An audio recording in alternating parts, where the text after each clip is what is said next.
Welcome! In front of me I have Apple Watch Series 8 and I'm gonna show you how to measure the heart rate on this watch.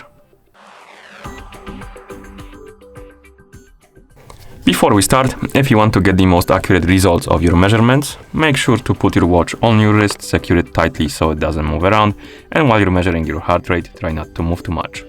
I'm just gonna put my finger on the sensor right here at the back of the watch, but because of that, my results might be not too accurate.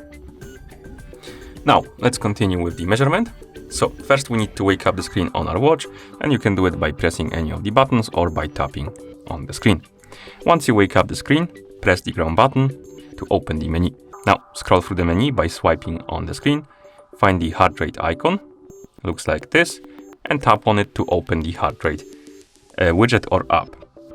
And here, your watch should start measuring the heart rate automatically. So I'm gonna put my finger on the sensor.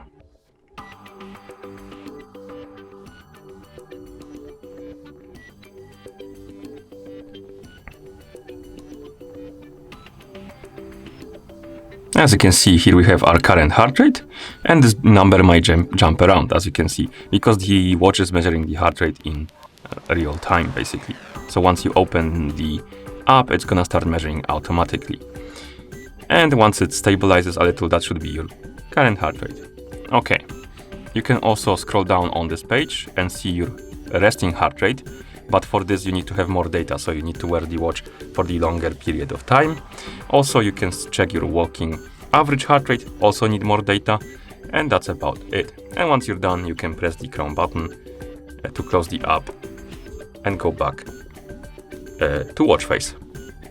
And that's how you measure the heart rate on this watch. Thank you for watching.